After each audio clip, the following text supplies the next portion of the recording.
খালেদা দেখে যা, রাজপথে তোর বাপেরা। সংগঠন বাংলাদেশ ছাত্রলীগ লড়াই সংগ্রামের অগ্রগতির সংগঠন। আপনারা জেনে থাকবেন গতকাল রাতে ওই জামাত বিএনপির দোষর যারা বাংলাদেশকে স্বাধীন বাংলাদেশ হিসেবে স্বীকার করে না, যারা বাংলাদেশকে বিশৃঙ্খল একটি দেশ হিসেবে প্রতিষ্ঠিত করতে চায়, যারা দেশরত্ন শেখ হাসিনার উন্নয়নের বাংলাদেশকে পিছিয়ে নিতে চায়, তারা আপনারা জেনে থাকবেন সোশ্যাল মিডিয়ায় আপনারা দেখেছেন যে তারা স্লোগান দিয়েছে, তারা নিজেদের রাজাকার হিসেবে ঘোষিত করেছে। বাংলাদেশ ছাত্রলীগ এটি প্রতিবাদ জানায়, এর বিরোধ করে। বাংলাদেশ ছাত্রলীগ বাংলাদেশের প্রতিষ্ঠা লগ্ন থেকে সবসময় লড়াই সংগ্রামে থেকেছে, বাংলাদেশের পক্ষে থেকেছে, বাংলাদেশের সাধারণ জনগণের পক্ষে থেকেছে। ছাত্র জনতার যে যৌক্তিক আন্দোলন, ছাত্র জনতার যে কোঠা নিয়ে যে যৌক্তিক আন্দোলন, সেই আন্দোলনে বাংলাদেশ ছাত্রলীগ একত্রতা পোষণ করেছিল।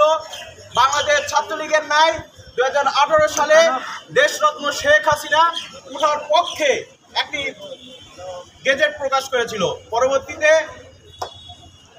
হাইকোর্টে একটি রিট হয়, রিটের পরবর্তীতে এই দুষ্কৃতিকারীরা আন্দোলন শুরু করে, আন্দোলনের নামে প্রহসন শুরু করে। বাংলাদেশ ছাত্রলীগ সেটি মেনে নেবে না।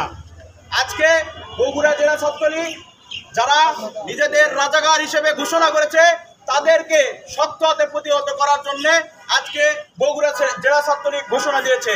সেই ঘোষণার প্রেক্ষাপটে বাংলাদেশ ছাত্রলীগ বগুড়া জেলা শাখা বিক্ষোভ মিছিল করেছে। সেই বিক্ষোভ মিছিল পরবর্তীতে আজকের সমাবেশে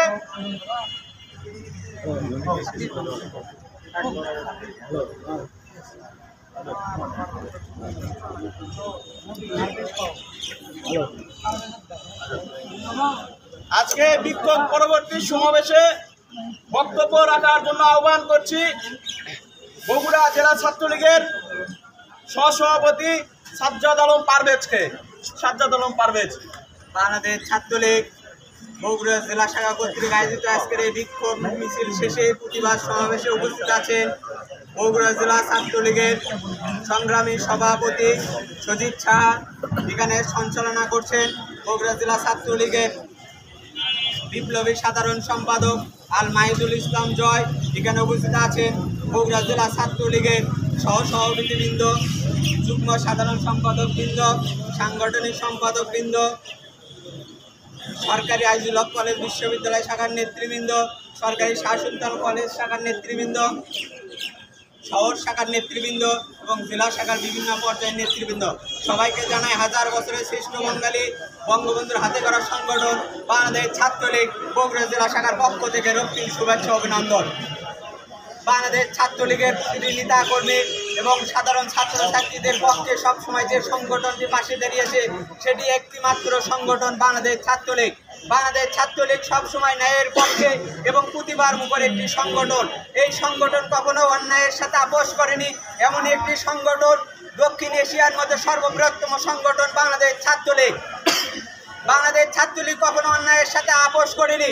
তাই বাংলার ছাত্র সমাজকে একটি কথা মনে রাখতে হবে, বাংলাদেশের যে কোনো ছাত্র সমাজের সাথে অন্যায় হবে সেটি কোনোদিন বাংলাদেশ ছাত্রলীগ মেনে নেবে, এটি ভাবার কোনো কারণ নয়। তাই অন্য কোনো সংগঠনের নেতৃবৃন্দের প্রতি আহ্বান জানাই, আপনারা সাধারণ ছাত্রছাত্রীকে ভুল বোঝানোর চেষ্টা করবেন না। একটি কোঠা নিয়ে যে বিরোধ রূপ তৈরি হয়েছে, এটি একটি বিষয় সম্পূর্ণ আদালতের উপর নির্ভর করছে। কারণ এটি নির্বাহী বিভাগ এবং বিচার বিভাগ, দুটি বিভাগ আলাদা। নির্বাহী বিভাগ যদি কোনো আদেশ দেয়, সেটি যদি বিচার বিভাগ স্থগিত করে, সেটি নির্বাহী বিভাগের কোনো ক্ষমতা নেই সে বিচার বিভাগে হস্তক্ষেপ করা। কারণ আমরা সবাই অবগত আছি এবং আমরা সবাই শিক্ষিত। আমরা একটি বিষয় জানি, বিচার বিভাগ সর্বসময় এবং বাংলাদেশ সরকারের মাননীয় প্রধানমন্ত্রী সরকার আমলে বিচার বিভাগটি একটি স্বাধীন প্রতিষ্ঠান। এখানে কেউ কোনোদিন কখনো হস্তক্ষেপ করতে পারবে না। তাই আমরা ছাত্র সমাজ, এই ছাত্র সমাজের মধ্যে অনেক আইনজীবী রয়েছে, অনেক পেশাজীবী রয়েছে, অনেক শিক্ষিত সমাজ রয়েছে, অনেক ডাক্তার রয়েছে, অনেক ইঞ্জিনিয়ার রয়েছে। তা আমরা আবার অবশ্যই বিষয়টি জানি। যারা এই বিষয়টিকে খোলা পানিতে মাছ শিকারের মতো সাধারণ ছাত্রছাত্রীদেরকে নিয়ে একটি বিশৃঙ্খলা অরাজকতা পরিস্থিতি সৃষ্টি করতে চান। এই স্বাধীন বাংলাদেশকে যারা রাজাকার হিসেবে নিজেদেরকে পরিচিত করতে চান, তাদের উদ্দেশ্য কি আমরা সবাই জানি। কারণ বাংলাদেশ যখন স্বাধীন হয় তখন একটি বিষয় ছিল জয় বাংলা। সেই জয় বাংলা ধ্বনিতে সবাই একত্রিত হয়েছিলাম।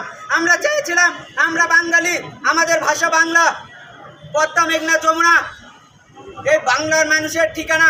অর্থাৎ আমরা তখন একটি মানুষ এদেশের স্বাধীনতাকে বিরোধিতা করেছিল। তারা কে ছিল এবং তাদের পিতারা কারা ছিল আমরা সবাই জানি। তারা ছিল সেই সমাজের রাজাকার এবং তারা এদেশের স্বাধীনতা চায়নি। তারা এদেশের বিরোধিতা করেছিল। তারা চেয়েছিল পাকিস্তান হবে এদেশের রাজধানী এবং পাকিস্তানি তারা প্রভু হিসেবে মেনে নিয়েছিল। কিন্তু বাংলার সাধারণ জনগণ কিন্তু এটাকে মেনে নেয়নি। তারাই কিন্তু মুক্তিযুদ্ধে অংশগ্রহণ করেছিল। যারা নিজেদেরকে স্বঘোষিত রাজাকার হিসেবে প্রমাণ করতে চায়, তারা এদেশের ছাত্র সমাজের কি মূল্যায়ন করতে চায় এবং এরা বাংলাদেশকে তারা কি হিসেবে চায় যেটা আমাদেরকে বুঝতে হবে। তাই সাধারণ ছাত্রছাত্রীর উদ্দেশ্যে বলতে চাই, বাংলাদেশের যদি ছাত্র সমাজের সাথে কোনো অন্যায় হয় তাহলে সর্বপ্রথম প্রতিবাদ করবে বাংলাদেশ ছাত্রলীগ। এটা আপনাদের কারণ আপনারা শিক্ষিত সমাজ, আপনারা আপনাদের ভালো মন্দ বোঝার যথেষ্ট অধিকার রয়েছে। আমরা যেটি কোটা নিয়ে কথা বলতে চাই, কোটাটি নির্ধারণ হয় কখন। আমরা আগে যদি বিশেষ পরীক্ষার কথা চিন্তা করি, প্রথমে হয় নৈর্ব্যক্তিগত প্রি পরীক্ষা। সে পরীক্ষায় আগে টিকতে হয়, তারপরে আসে কি হয় লিখিত পরীক্ষা হয়। লিখিত পরীক্ষা টিকার পরে হয় ভাইবা, ভাইবার পরে হয় কোটা নির্ধারণ। অর্থাৎ এই তিনটি পর্যায়ে যারা টিকে তারা অবশ্যই মেধাবী। সে মেধার মধ্যে থেকেই যদি আমাদের পার্সেন্টেজ অনুযায়ী কোটা থাকে। কারণ কোটা একটি সমাজকে সমশ্রেণীতে উন্নত করার জন্য একটি মাধ্যম। কারণ ক্ষুদ্র নৃগোষ্ঠী রয়েছে, তারা অতটা হয়তোবা মেধাবী না। তাদের সমাজে আমাদেরকে মূল্যায়ন করতে হবে। তারা বাংলাদেশে বসবাস করে, তারা বাংলাদেশের নাগরিক। তাদেরকে সমধারায় অর্থাৎ বাংলাদেশের উন্নয়ন ধারায় তাদেরকে একত্রিত করতে হবে। অর্থাৎ আমরা যদি গ্রামগঞ্জের যদি একটি সাধারণ ছাত্রছাত্রীদের সুযোগ সুবিধা পায়, একটি শহরের ছাত্রছাত্রী কিন্তু তার চেয়ে বেশি সুযোগ সুবিধা পায়। এই পর্যায়ে সমপর্যায় করার জন্য আসলে কোটাটি নির্ধারণ করা হয়। এই কোটাটি নির্ধারণ করা হয়েছে সমতার ভিত্তিতে। অর্থাৎ আগে যেমন মেয়েরা শিক্ষিত কম ছিল, কিন্তু বর্তমানে যখন সে মেয়েরা শিক্ষিত হচ্ছে, আস্তে আস্তে কিন্তু কোটার সমন্বয় হচ্ছে। তাই আমরা আমাদের একটি আশ্রয়স্থল রয়েছে, বাংলাদেশে একটি সরকার প্রধান রয়েছে, তিনি সব সময় বাংলাদেশের সাধারণ খেটে খাওয়া মানুষ থেকে ছাত্রদের কথা চিন্তা করে, তাদের কথা চিন্তা করে তিনি তাদের জন্য কাজ করে। তাই আমরা আপনাদেরকে উদাত্ত আহ্বান জানাই, আমাদের সরকার প্রধান রয়েছে বাংলাদেশের বারবার নির্বাচিত প্রধানমন্ত্রী শেখ হাসিনা, তার উপর আমরা রাস্তা রাখতে পারি। বাংলাদেশ যেহেতু বিচার বিভাগ স্বাধীন, আমরা বিচার বিভাগের উপর আশ্রয় রাখতে পারি। তাহলে আমরা নির্ধারণ করতে পারবো আমাদের ভবিষ্যৎ কি হবে। আমরা বাংলাদেশের ছাত্র সমাজ অর্থাৎ বাংলাদেশ ছাত্রলীগ একটি কর্মী হিসেবে আপনাদেরকে আশ্বস্ত করতে চাই, যদি বাংলাদেশে আমরা দেখতে পাই, আমরা ছাত্রলীগের একজন কর্মী হিসেবে যদি দেখতে পাই বাংলাদেশের ছাত্রদের সাথে একটু অন্যায় করা হচ্ছে, অবশ্যই আমি কথা দিতে চাই বাংলাদেশ ছাত্রলীগ সর্বপ্রথম এর প্রতিবাদ জানাবে। অন্য কি আমরা যে কাজ করি, আমরা সাধারণ ছাত্রছাত্রীদের নিয়ে কাজ করি। বাংলাদেশে যেগুলো শিক্ষা প্রতিষ্ঠান রয়েছে, অর্থাৎ আপনারা দেখতে পারবেন একটি বেসরকারি বিশ্ববিদ্যালয়ে যে পড়ার মান, অর্থাৎ যে অর্থ ব্যয় করতে হয়, একটি সরকারি বিশ্ববিদ্যালয় কিন্তু অত অর্থ ব্যয় করতে হয় না। আমরা যদি জাতীয় বিশ্ববিদ্যালয়ের কথা চিন্তা করি, সেখানে যে অর্থ ব্যয় করতে হয়, এই জাতীয় বিশ্ববিদ্যালয়ের অন্তর্ভুক্ত যেগুলো বেসরকারি কলেজ বিশ্ববিদ্যালয় রয়েছে, সেখানে ফর্ম ফিল আপের কত টাকা দিতে হয় সেটি আপনারা চিন্তা করবেন এবং যারা পড়াশোনা করেন জানতে পারবেন। একমাত্র বাংলাদেশ ছাত্রলীগের কারণেই এই সমতায় এসেছে। বাংলাদেশ জাতীয় বিশ্ববিদ্যালয় ফর্ম ফিল আপ থেকে শুরু করে যে সিজন ফি রয়েছে সেখানে কমানোর ব্যবস্থা করেছে। এই দাবিটি জানাইছিল বাংলাদেশ ছাত্রলীগ, অন্য কোনো সংগঠন কোনোদিন বলেনি। অন্য কোনো সংগঠন বিশ্ববিদ্যালয়ের উপাচার্য সহ এবং অধ্যক্ষের সাথে আপোষ করে তারা তাদের সাথে আঘাত করে বিভিন্ন সময়ে ফর্ম ফিল আপ থেকে শুরু করে বেতন থেকে শুরু করে সিজন ফি, সেমিনার ফি সবসময় বৃদ্ধি করেছিল। কিন্তু বাংলাদেশ ছাত্রলীগ কখনো কোনো বিশ্ববিদ্যালয়ের উপাচার্য কোনো কলেজের অধ্যক্ষের সাথে আপোষ করেনি। তারা আপোষ করেছে সাধারণ ছাত্রছাত্রীর সাথে। সাধারণ ছাত্রছাত্রী যেখানে সমস্যা রয়েছে সেখানে প্রতিবাদ করেছে বাংলাদেশ ছাত্রলীগ। তাই আপনাদের প্রতি আহ্বান জানাই, আপনারা কোনোদিন কোনো সাধারণ ছাত্রছাত্রীদের বিষয়টি যে বিষয়ে আন্দোলন করা হবে সে বিষয়টি বুঝতে হবে, তারপর আন্দোলনে যেতে হবে। আমরা হুজুকে বাঙালি না, এটা আমরা প্রমাণ করতে চাই। আমরা বাংলাদেশ ছাত্রলীগ এবং সাধারণ ছাত্রছাত্রীদের হিসাবে আমরা আপনাদের প্রতি আহ্বান জানাই যে কোটার বিষয় সেটি আমরা আগে অনুধাবন করব। আমরা বুঝবো কী বিষয়ে আন্দোলন করতেছে। যদি একটি বিষয় যদি কোনো সাধারণ একজন শিক্ষিত সমাজ যদি নিজেকে রাজাকার হিসেবে চিন্তা করে, তাহলে তার কি ধারণা, তার কি দেশ সম্পর্কে চিন্তা, এটা আমাদেরকে বুঝতে হবে। কারণ রাজাকার আমরা কাদেরকে বলি? যারা দেশ বিরোধী, দেশের বিপক্ষে কাজ করে। তারা কি, আপনারা বলতে পারেন যে শেখ হাসিনা আমাদের প্রধানমন্ত্রী একটি কথা বলেছেন, তিনি বলেছেন কি বাংলাদেশ সরকারের মুক্তিযোদ্ধার নাতিপুতিরা হয়তো সুযোগ সুবিধা পাবে বা কোটা পাবে। তিনি কিন্তু এই কথাটিও বলেছে বাংলাদেশ মুক্তিযোদ্ধাদের যে সম্মানী থেকে যে সুযোগ সুবিধা দেওয়া হয়, তাদের একটি ট্রাস্ট রয়েছে, সেই ট্রাস্টের 32টি প্রতিষ্ঠান রয়েছে। সে প্রতিষ্ঠান থেকে একটি লাভজনক প্রতিষ্ঠান, সেখান থেকে যে মুনাফা হয় সেগুলোই কিন্তু মুক্তিযোদ্ধাদের কল্যাণে ব্যয় করা হয়। তাদের একটি স্বাধীন প্রতিষ্ঠান মুক্তিযোদ্ধা ট্রাস্ট। তাই আমরা সাধারণ ছাত্রছাত্রীদের বলতে চাই, যারা সরকারিতে চাকরি করে তাদেরকেও একটি ট্রাস্ট রয়েছে, সেখান থেকে তারা হঠাৎ কেউ মারা গেলে তাদেরকে সুযোগ সুবিধা দেয়। বিভিন্ন সংগঠনের এমন প্রতিষ্ঠান রয়েছে, সেগুলো দ্বারা পরিচালিত হয়। তাই আমরা কেউ মনে করতে পারি না যে আমরা কাউকে অতিরিক্ত সুযোগ সুবিধা দিই। যেহেতু তারা আমাদের সম্মানের পাত্র, তারা দেশের কথা চিন্তা করে, তারা কোনোদিন কোনো লোভ লালসার জন্য বাংলাদেশ মুক্তিযুদ্ধে অংশগ্রহণ করেনি। এটা আমাদের ভাবতে হবে।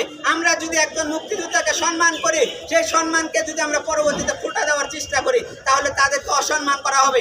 আমরা একজন ছাত্রলীগের কর্মী হিসেবে কাউকে অসম্মান করতে চাই না। আমরা একজন শিক্ষিত সমাজের প্রতিনিধি হিসেবে, একজন ছাত্র হিসেবে আমরা কাউকে অসম্মান করি না। যার যে সম্মান, আমরা তাদেরকে সে সম্মানকে দিতে চাই।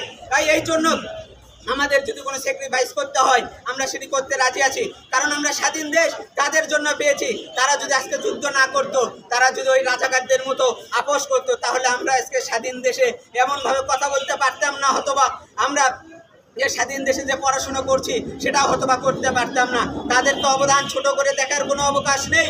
আমরা সবসময় তাদেরকে জাতির শ্রেষ্ঠ সন্তান হিসেবে উৎসাহিত করব, অনুপ্রাণিত করে সম্মান করব, শ্রদ্ধা জানাবো। তাই আপনাদের প্রতি আহ্বান জানাবো, আমাদের ছাত্র সমাজের যেগুলো আমাদের ভাই ব্রাদার এই সংগঠন যে এই আন্দোলনে সম্পৃক্ত হচ্ছে, তাদেরকে আমরা বিষয়গুলো বোঝানোর চেষ্টা করব, যেন তারা বিষয়টি বুঝতে পেরে তাদের আন্দোলন থেকে সরে আসে। কারণ আমরা কোনো অস্থিতিশীল পরিস্থিতিতে যেতে চাই না, কারণ আমরা জানমালের কারো ক্ষতি করতে চাই না। আমরা ছাত্র সমাজ, আমরা ছাত্র সমাজ সিনিয়র পাত্র হয়ে থাকতে চাই। তাই সকলকে উদাত্ত আহ্বান জানাবো, আমাদের আন্দোলনের যৌক্তিকতা নিয়ে আমাদেরকে ভাবতে হবে। তারা কি আন্দোলন করতে চায়, কোন দিকে দেশকে ধাবিত করতে চায়, আমাদেরকে এই চিন্তাটি করতে হবে। এই বলে আমি আমার কথা বলা শেষ করছি। এখানে উপস্থিত সকালকে আবার আমার পক্ষ থেকে ধন্যবাদ এবং কৃতজ্ঞতা জানিয়ে আমি আমার কথা বলা শেষ করছি। জয় বাংলা, জয় বঙ্গবন্ধু, জয় হোক। ধন্যবাদ সাজ্জাদুল আলম পারভেজকে তার গুরুত্বপূর্ণ বক্তব্য উপস্থাপন করার জন্য।